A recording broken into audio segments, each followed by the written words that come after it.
Hey, call the spaceships to Davenport, prepare for Divanarchy, and interface with a couch in space. Ah, we're back. It's great to be here.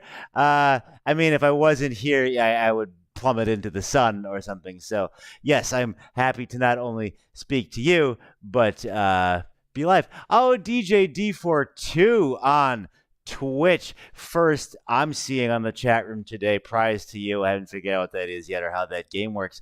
But there is one game at which we are Ichiban all the time. I am talking about the advertising game because we got Tiger Squawk Records you want to check out.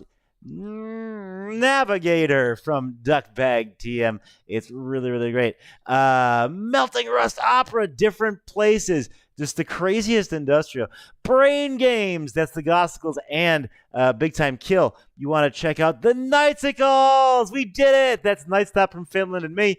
Club Ovator's new single, Choke Point Overdrive. There's a million tracks on there. Amalgamated Cadaver released live at Virtual Temple 5. That's free. Check it out. Emerging Eldritch from our guest. Science Fiction in the chat room now. Landscape Body Machine's new single, which is an old single. It's new again. No Cable. Gasoline Inverter. It's Cracked Wax. Battery. I like it. And Elias Anesthesia's Ukrainian benefit. Please support that. Distortion Productions versus Tiger Squawk Records. This is amazing. I got too excited and I hit my space controller earlier there, but that was the last one when we were advertising. The new Isterly is awesome, kind of a noise thing, which I dig. One thing I dig even more than that is talking to people on a divan that is in space for no reason. But I am excited for a very particular reason today because we have a really great guest. This is going to be awesome. Ladies and gentlemen, please welcome John from Das Bunker. What's up, sir? Hello, Space Couch Desi. Thank you so much for. I know you have a lot of irons in the proverbial fire. Thanks for taking some time up to talk to us, flying on this divan through the cosmos. Oh, hey, Dan's here. Let's, I guess, set the table a bit for the few Earth residents there that haven't heard of Das Bunker. Tell us how your club started and how it became this sort of storied fortress of industrial music it is known as today. Wow, I guess we're going to have a long show today. All right. Or, there's like a flyby version, or do you? It doesn't work, I mean, I'll keep it brief. So we started out in 1996. Wow. Yeah, I was actually not old enough to attend the club then, so I wasn't part of it then. But the whole concept of it was, sorry, I don't know if you just heard my dog chime in. We love dogs. But he's enthusiastic. Okay. So it started out in 1996, specifically out of a desire for to have a place to listen to and play all the new industrial that had been coming out, mainly from Europe, but there were a few domestic bands as well. Most of these everybody became aware of through the There Is No Time, the Ross DVA compilation. The squad. And that just kind of changed a lot of people's views on a lot of things. We were all really wow, the scene, at least out here, had been pretty stale. It was still a lot of wax tracks. Mm-hmm. And this was in 95, right, 96, and that stuff is pretty much it was all music from 6, 7, 8, 9 years before, right. plus whatever the new KMFDM single Pretty was. much, And yeah. Like, that was about it. And so we were like, hey, there's all this new stuff coming out. And none of the clubs really seemed interested in it. Come on. Cameo from R2 in here. hey, buddy. Um, Aw. and so we found a place, and it was this tiny dive bar in Long Beach that was most notable for being the first place that Melissa Etheridge had ever performed live. Um, and both ourselves and then the long-running Death Rock Club Release the Bats both launched there, and we were one Friday a month, and they were another Friday a month, and we continued that way for a long time, and it was really great. We could host, like the touring acts that were in our wheelhouse. So like we did the first. I don't know if it was the first U.S. shows, but it was the first L.A. area shows with like stuff like PAL and Noise X. Hell and yeah. Then, a lot of smaller bands in that realm. And then another one that we linked on with it, was putting out interesting stuff. And then, got popular a few years later was V&V Nation. So, Never heard of them. We hosted their first LA show so ever. Cool. And it just kind of continued in that ways. And then the original version of the club closed just because it was, a dive bar is going to have, it's going to be a dive bar. Right. And so we just had a lot of tech problems, and they I'm getting a little bit, speaking of tech problems, I'm sorry to jump in. I'm getting a little crackle on your mic, but yeah. Well, is that any better? Possibly. We'll see. Okay. So it's and so we had kind of outgrown the space, and they were understanding, but also didn't really, they weren't trying to be anything that they weren't. Right. They were like, we're not trying to, become a club venue or a dive bar, and we're going to still be dive. And they still, they have a new sound system there, but we did an event last summer there. It was our first time back since the 90s. Wow. And it's, I had to bring DJ equipment because they still have like dual deck Denons. So that sort of speaks to your, I don't know if that's your ambition as a young man or just the popularity of the scene or what, but you outgrew a dive bar pretty quickly. That's got like, well, we did not. So we ended up just closing, or they ended up closing the night. Oh, okay. And the club stopped for a little bit. Okay. And then I came along to help with the relaunch. Wow. Okay. And so that's kind of, we shifted directions a tiny bit. By 2002, the scene had definitely changed a lot since, it was in 96. And so we still kept with our core belief that we wanted to push new music that we were interested in. And so we did that. And, we found a new location, and, next thing you know, we're chugging along. And from that point, it just became, last long enough until till you get enough people to come visit, And yeah. so we just, so the next couple years were just, all right, keep having, the best quality DJs that we can. While also focusing on, like, more than anything, we want to throw a fun party. That's so cool. It's and so then positive just and rare. Go on. And just getting a number. Yeah. And that point, it's just like, all right, let's get all these people to go to all these other clubs, to come check us out at least once. And so we aggressively courted those people, and then also went really hard at flyering like the early rave scene, like before EDM. Right. And, and a lot of those like raves were all ages events. So our whole thing was like, hey, when you become old enough to go out, come check us out. We're similar, just slightly darker. Right. And so, but you're doing all this, like, you're 25 or something. That's a lot of ambition. Yeah, it was, I was working 2 jobs and then doing this on the side. So out of here. I was 6 nights a week just out handing out flyers. Wow. And so yes, popularity and culture and location and things like that help, but it sounds like it really just became what it is today through brute force almost. Yeah, that's kind of it. Is, you just have like, you want to do, there's things that you do public facing that are, like, hey, this is what we do. And then it's, running a whole behind the scenes promotional thing too, to kind of just like, to give you better odds to succeed. There was a few years there where it was like, like we were everybody talked about how fun the club is, but our attendance numbers weren't really going up very Right. much. It was like, all right, we have to go into growth mode. That's And so amazing. that's what we did. And I mean, it worked.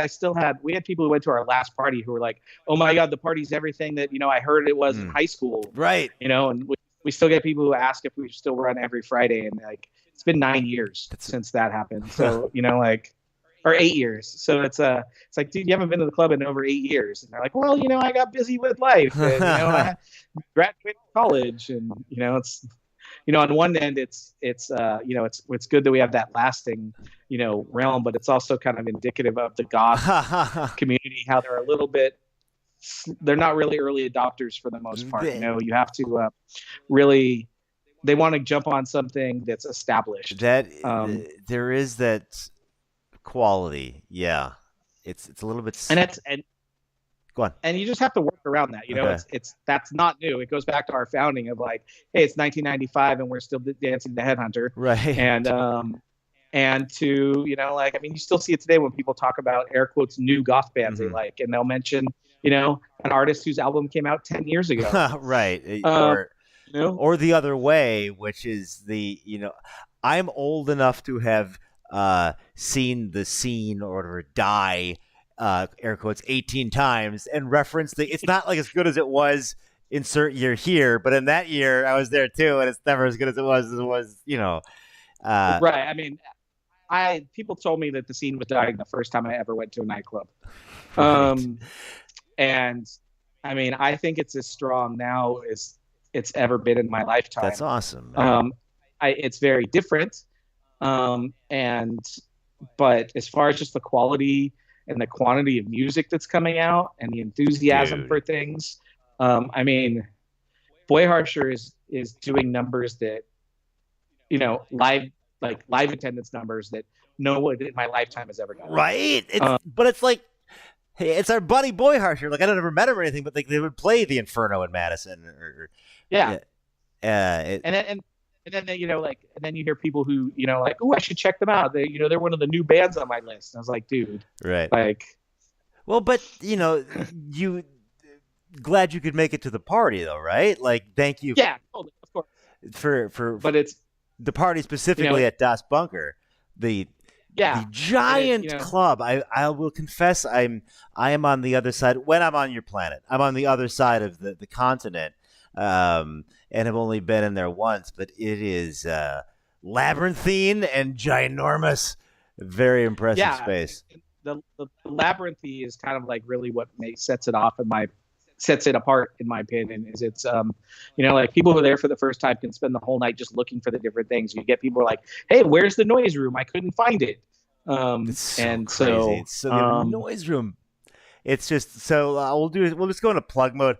Ladies and gentlemen, you got it. It is worth it. Like, it's this, for when I was, getting into industrial music, you heard about this sort of Camelot in Los Angeles, and it is kind of that. You really should get out there.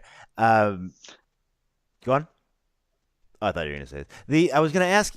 So it's interesting. You brought up the scene now. You really set me up for a nice tee into this next question, where it's like, let's say I'm 19 and I live in Lawrence, Kansas, and I'm really like, I should start an industrial club.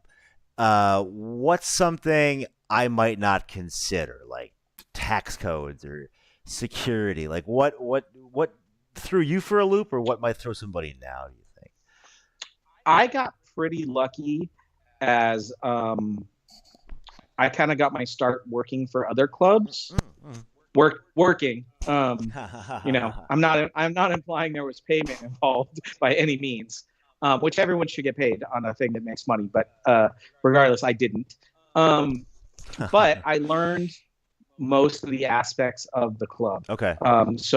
So by the time I opened my own night, I could fill any job in the place aside from light tech or audio tech. Okay. And so the main challenges that I had once I started my own thing were with both of those, because I didn't really understand how they worked. So anything from not being able to decipher tech writers, Okay. or communicating needs that the artists have to the venue staff, who are, the venue tech staff, stuff like that. That was definitely a couple hiccups. Okay. And I was a little bit embarrassed, but it's also then things that I still don't fully understand, lighting and all of that. But I know enough by looking at the writer to know what is what and then what to send to people. But yeah, so I would, if I was recommending a 19-year-old to what a 19-year-old would be opening a club, I would say go work at other things if possible to learn, anything in the aspects of marketing, to how the door functions, to the basics of security protocols.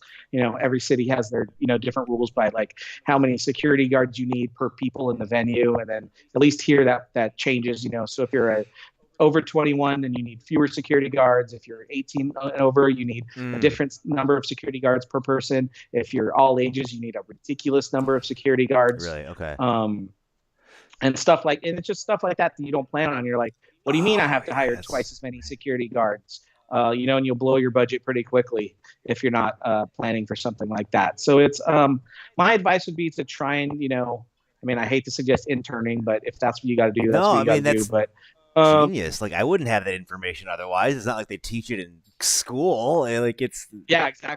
I don't even think they, I don't think if you go to, music school or, take the, the performing arts level, I still don't think they teach you about, the venue management or anything like that. So those are stuff that's not necessarily fun, but it's can really make or break your party pretty quickly. You can really like the new Morris Black album. You can really, really like it, but you also got to throw in a few reps in the actual industry before and then it's the door. And knowing your audience is huge too, because it's like you just look at industrial or EBM and the stuff that comes out under that, and it's are you courting an audience that likes Morris Black and Street Fever? Are you looking for an audience that's into Spike Hellis and stuff like that? There's certainly is crossover between the two, but it's not as much as people would think. And so just kind of like have to understand which direction you want to go, or if you're mixing things up, you have to be very careful.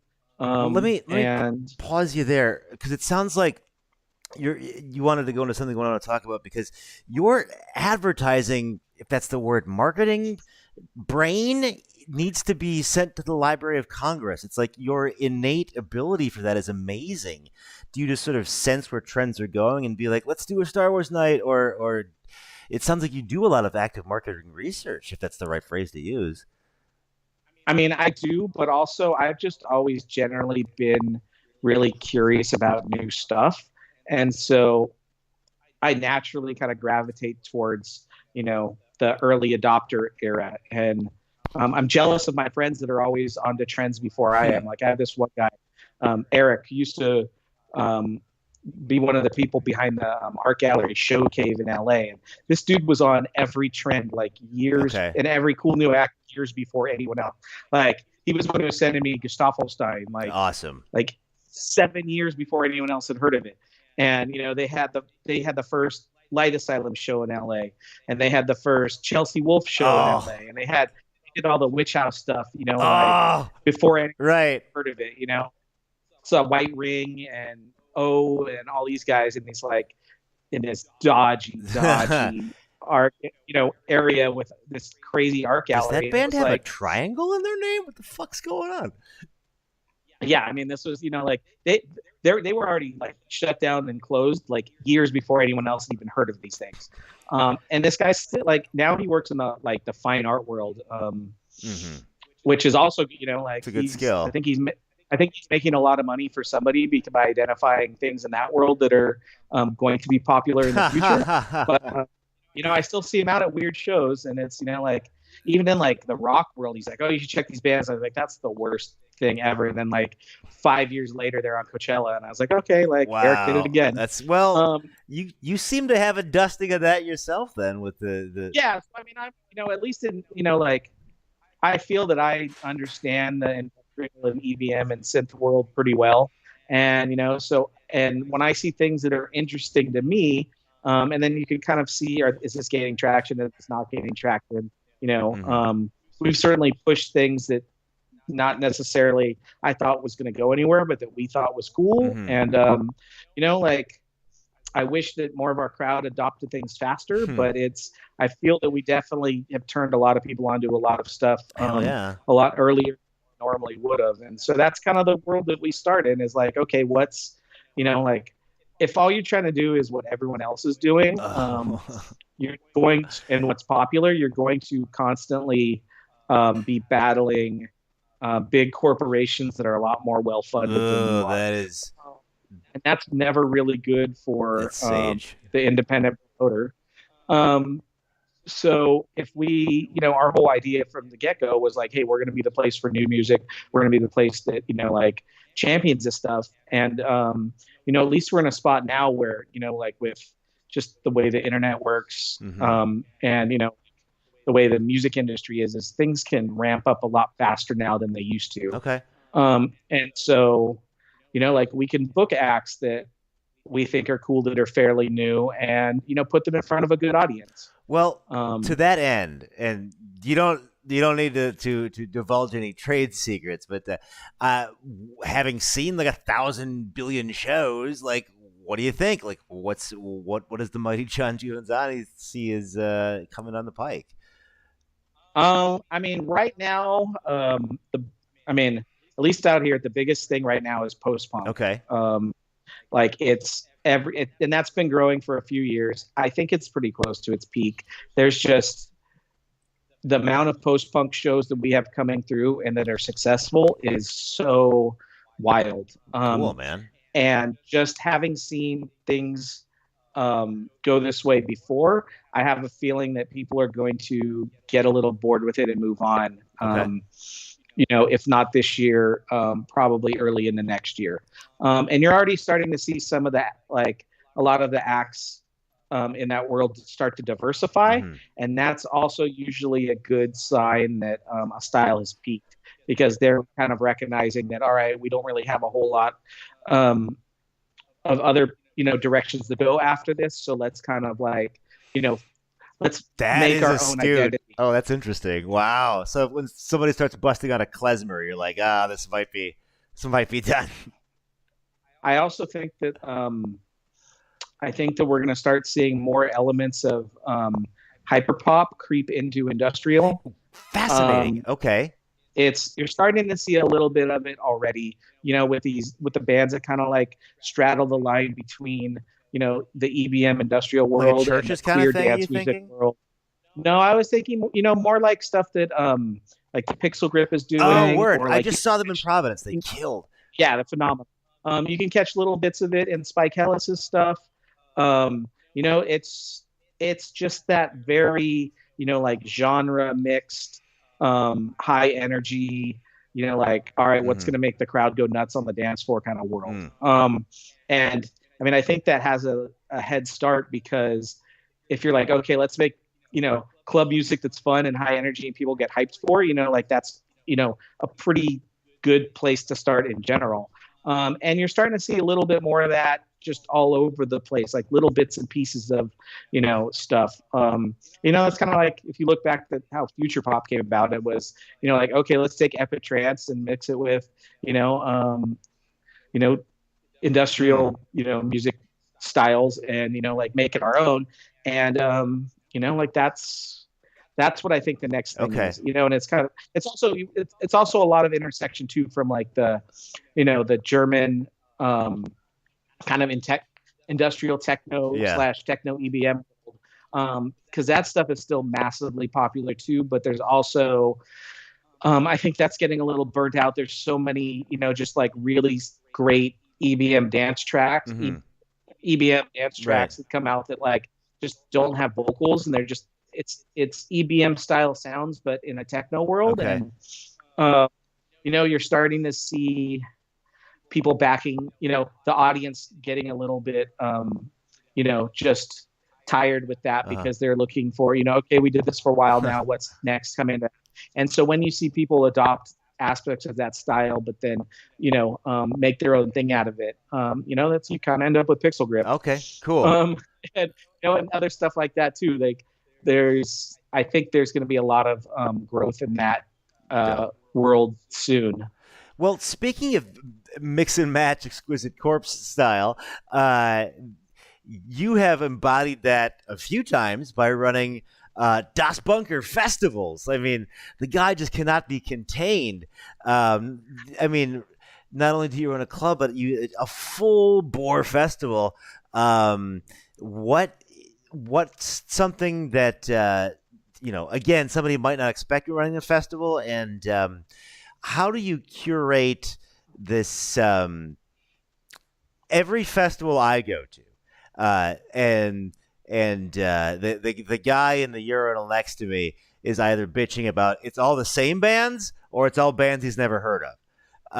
So it's like, how do you balance that roster and just put together a festival in the first place? It's a big question, I know. Take it any part of that you like. I mean, you're totally right on all of this, actually. And you definitely don't want to be in a situation where your lineup looks the same as everyone else's. That said, I think I'm gonna go on a bunch of festival stuff here real quick. Cool, man. I think the biggest mistake that people putting on festivals do, and we saw this a lot with Kinetic RIP, is they build a lineup that they with the idea that they're going to get people to travel to attend it. Okay. And it's like the success of your festival is based on the number of out-of-town people who are coming to your festival. And that's just such an expensive proposition for the normal fan that it's great when people do that. But if you need out-of-town people to make your festival happen, your festival's probably not going to be a success. Wow. So my first bit of, that I look at is always like, how do I make this appealing to my core audience? Like, what do I put on that'll make them excited? And then from there you go, okay, how do we use this as an opportunity to, show the people who are coming to the next wave of, bands that are doing cool stuff that you probably haven't heard of yet that we like. And so from a booking perspective, you usually want to go with a 50-50 balance of bands that people are going to be familiar with and, artists and bands that they may not be familiar with. And, usually that shakes itself out. If you go from that perspective, obviously there's budget concerns and what you can do in that way. But if you're, and from that, you just want to you don't want to copy what everyone else is doing. Right. Because never and the double whammy of, you're going to get yourself in trouble quickly is copying what other people are doing and expecting people to travel to your festival. Amazing. So it's, if you look at Lollapalooza back in the day, they set a lineup, they toured it, so they didn't expect anybody to travel to come to it. It was like, okay, we're going to put together something that we think is going to draw solidly in every town that we go to, and then adjust the lineups based on the local areas, the bottom half of the lineup. Wow, okay. And it's while you're not putting together a touring festival, so it's a little bit different. The idea of just doing something is like, okay, what is going to be for the people here, and that's what also makes your festival unique. Is it's every city, not as much as the old days, but every city still has its own identity and its own local bands that people like, and you can find a if you're doing something big and cool. When are you writing the book, man? This is amazing. You have 3 volumes of information on this conversation that I'm hearing alone. Oh, you gotta do some sort of publication or a podcast or something. This is fascinating. Sorry, it's. I've advocated all my free time this year to the Space Couch. Well, we'll have you back at any junction. I want to I got to smash cut to this a little bit because I'm excited about it because we don't get a lot of video questions, but you at the top level of the Patreon at patreon.com/Gotsicles can sign up to be a Inner Circle Marianas Trench superstar and submit video questions like our buddy Phil did with this here. We're gonna cut the video, and then I'll cut back to you, John. Okay. If my magical space controller wants to, we're gonna careen into the sun. Oh no! Hey, John. So, curious, have you ever spurred on or instigated any other acts or anything of that nature, such as when you had dared Daniel Graves to perform his acoustic set, which eventually he did do the imperfect set? And really, what inspired you to even dare him to do that? Thanks to Phil. So, yeah, tell us about that imperfect thing and where that came from. That was dope. Um. So, all right, I come up with and suggest off the wall dumb things to people all the time. Okay. And I use the word dumb, not meaning like this is a bad idea, but this is so far out of left field that people who look at it be like you're going to get people who look at it originally go, yeah, this is dumb. Very few of them ever take me up on it. They either chuckle and let LOL and then say no, or just like change the subject. But Daniel didn't. And, like after he blew me off, I was like, no, here's the reason why I think this is a good idea. And it's because if you look at his music, he's in a scene, his everything that he, he started out definitely, basically as an agrotech act in the early days of that. Right. And then, has been progressing more into his industrial pop and now his, alternative electronic, world. Right. And, that was, you could see that progression by the time we brought this up. And it, so I was just like, hey, my pitch to it was that you have all these songs that are written in traditional, like rock band structure, like verse, intro, verse, chorus, verse, etc.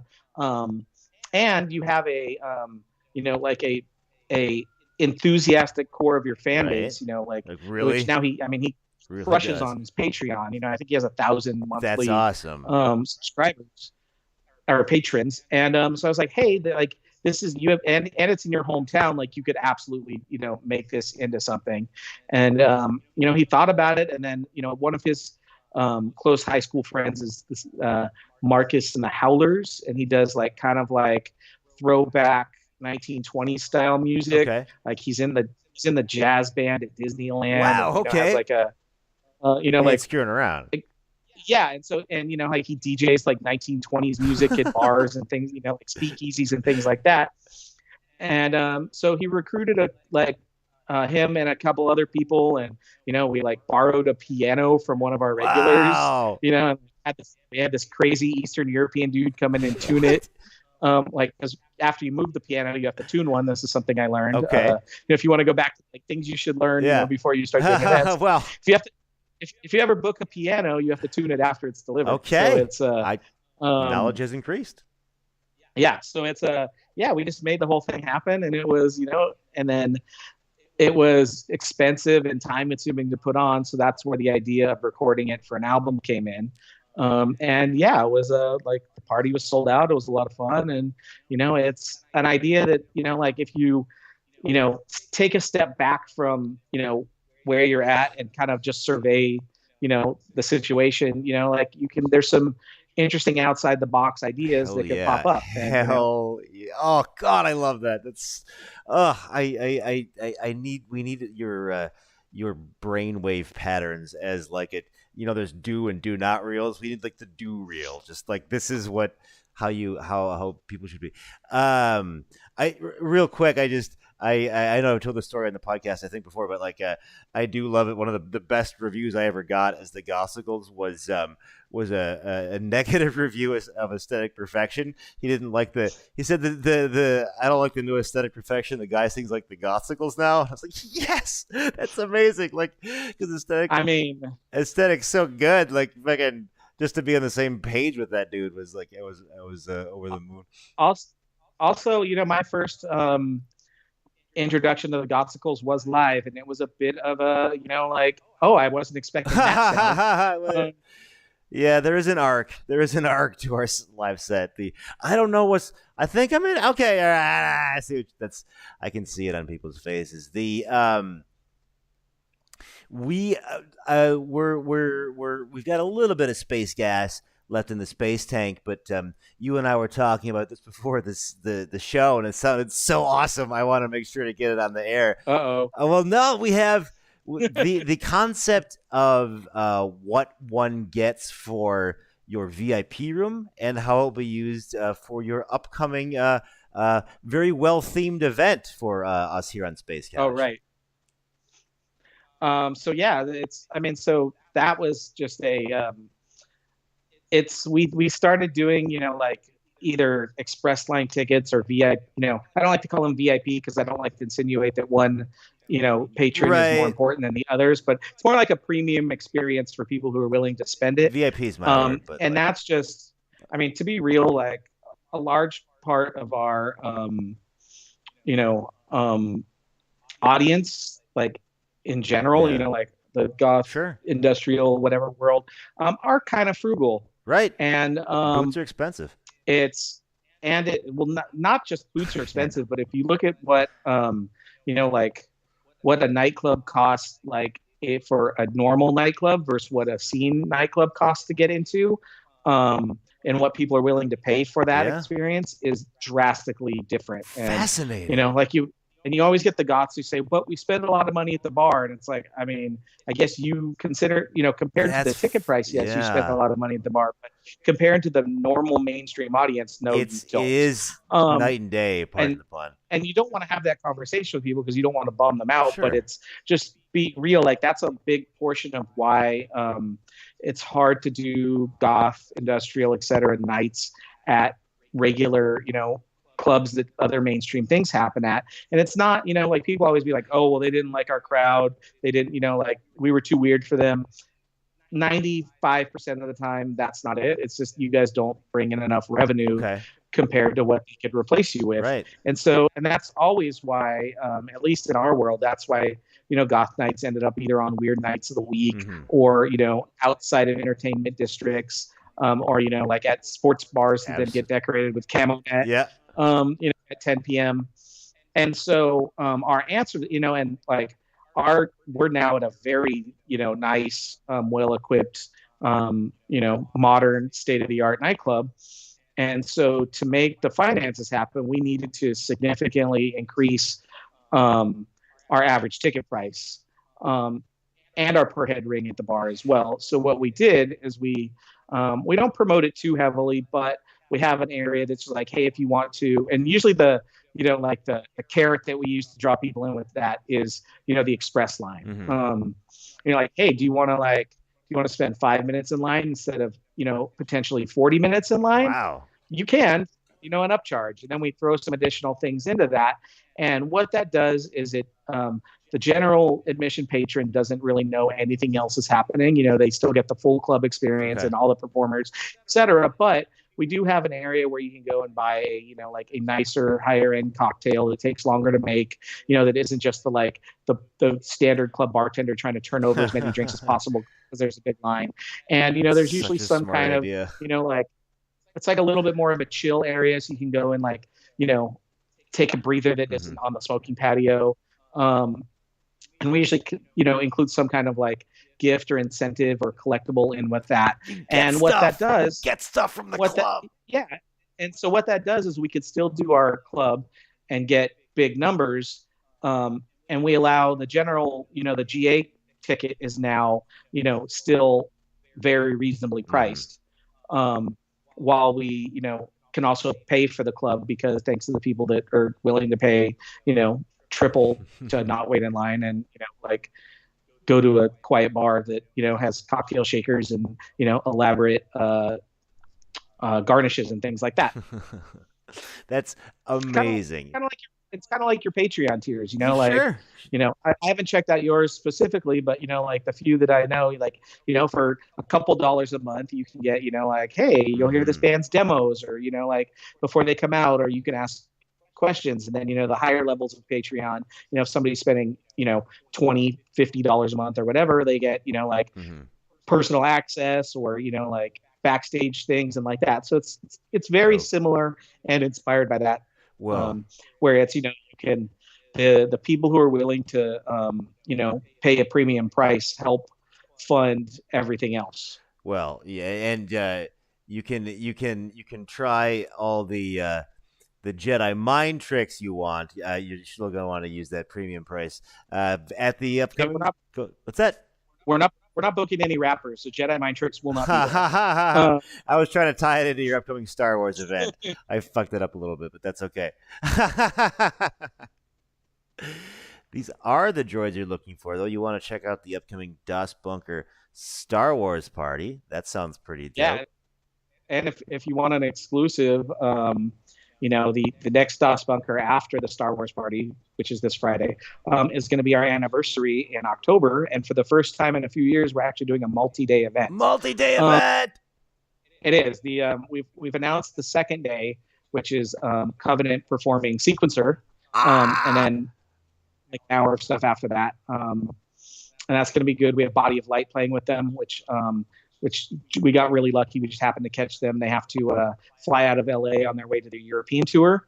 And so we combine those. And it's pretty good. Like the Covenant thing's already, I think, sold close to half the tickets. It's been announced for like a week. And then we'll be announcing the first day, which is like the Das Bunker dance party and the performers of that in, I guess, about a month. Okay. And so if you're, if somebody's looking to travel for an event, which, we're not planning on anybody doing that, but the first weekend in October is going to be a good one because we're going to have the, a 2 days of Das Bunker fun.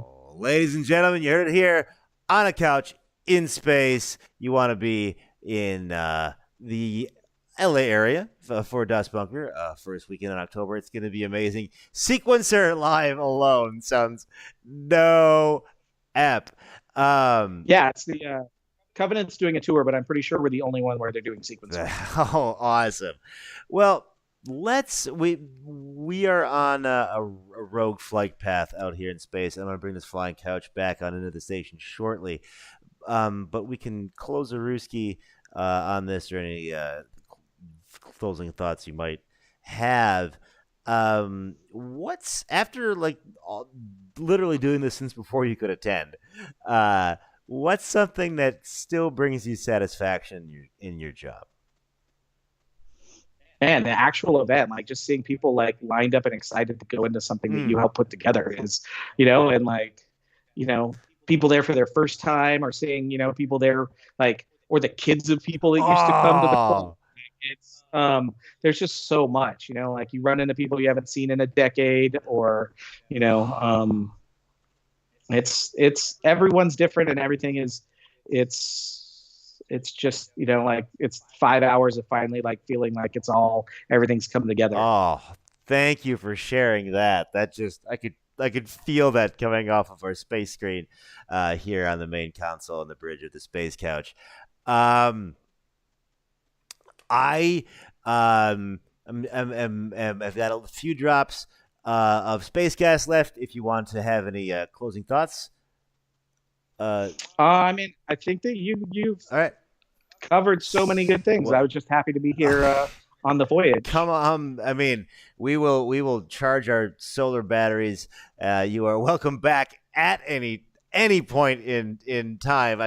We could do another lap around the sun, but we just don't have the time or space because we're this far out that they become the same thing because time is curved. Ladies and gentlemen, this is Brian for Space Couch, for John for Das Bunker, saying call the spaceships to Davenport, prepare for Divanarchy, interface with a couch in space. Space Couch out. Crashing into the sun. Space Couch out. All right.